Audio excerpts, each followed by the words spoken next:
Yo, bon finalement comme vous pouvez le voir, je suis actif et d'ailleurs je vais essayer de sortir une vidéo par semaine. Bien évidemment, je pense que tout le monde est content. Ah non, en fait tout le monde en a rien à foutre. Bref, aujourd'hui je vais faire le gros connard et je vais clasher tous les types de fans. Et ça sert à rien de se cacher, vous allez tous prendre bande de bâtards. Bon allez, sur ce, j'arrête de vous faire chier, matatode.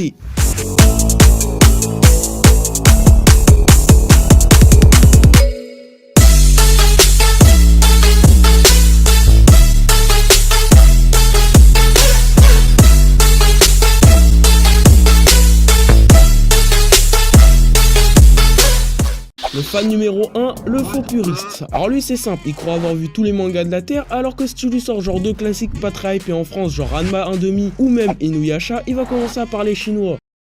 Fils de pute. Le faux puriste, on le reconnaît grâce à sa manière bien casse-couille de vouloir juger un anime mainstream, juste parce qu'il est connu. Car oui, c'est le genre de personne à dire les mangas c'était mieux avant. Bon déjà ferme ta gueule, les mangas c'était pas mieux avant. Alors oui, à l'époque il y avait tous les classiques qui sortaient, genre Dragon Ball, Yu Yu Hakusho, Jojo ou même Slam Dunk. Mais sinon, à part quelques pépites, les mangaka ils se branlaient les couilles. On en a eu des merdes, du genre Princesse Sarah, Bastard, Cat Eyes, Vas-y Julie et j'en passe. En plus les dessins et l'animation de l'époque étaient nuls à chier. Le fan numéro 2, le forceur.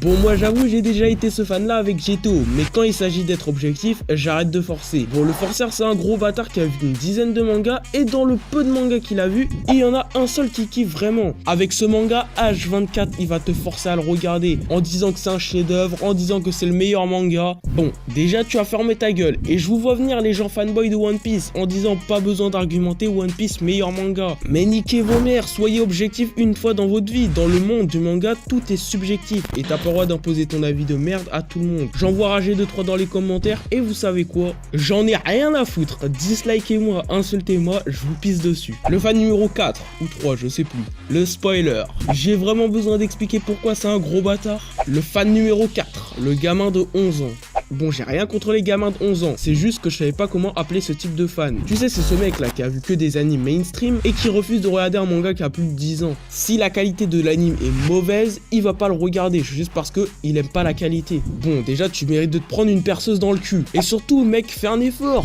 On juge pas un anime par sa forme, mais par son fond. Les gens comme ça, ils passent à côté de certains chefs-d'œuvre juste pour la qualité. C'est comme si t'avais un gâteau dans ta main, tu sais qu'il est bon, mais vu qu'il a une gueule pas terrible, et bah tu vas pas le manger. Bref, t'es un gros bâtard. Le fan numéro 5, le dueliste. Bon, c'est simple, ce mec il s'est cru dans Yu-Gi-Oh! Toute la journée, il va comparer des personnages qui n'ont rien à voir, il va comparer certains mangas, mais surtout, il est jamais objectif. C'est le genre de mec à te sortir Dragon Ball ou One Piece, ou même Saitama vs Goku. Bon, je vais être clair, et ça ne sert à rien de comparer les personnages. Ils ont tous les deux un univers différent et des règles de narration différentes. Et c'est pareil pour les mangas, tu ne peux pas comparer un manga de psychologie à un manga d'humour. C'est pas logique. Comparer Tokyo Ghoul et Kiseiju, ok, mais pas Saiki à Rainbow par exemple. Ça n'a aucun sens. Le fan numéro 6, le faux puriste. Lui c'est simple, tous les animes que tu regardes, c'est de la merde. Il va te sortir deux mangas que personne connaît pour faire le connaisseur, et il va citer tout haut tout fort comme quoi c'est des chefs-d'œuvre, des œuvres totalement sous-cotées, alors qu'au final c'est souvent des harems tout pétés dans un monde fantaisique avec une histoire écrite en 2 secondes. Et d'ailleurs c'est aussi ce type là qui va t'insulter de Kiku ou d'un culte parce que tu connais pas son manga préféré. Bon allez, plus sérieusement, ne le prenez pas mal si vous vous êtes senti visé, c'est de l'humour, calmez-vous.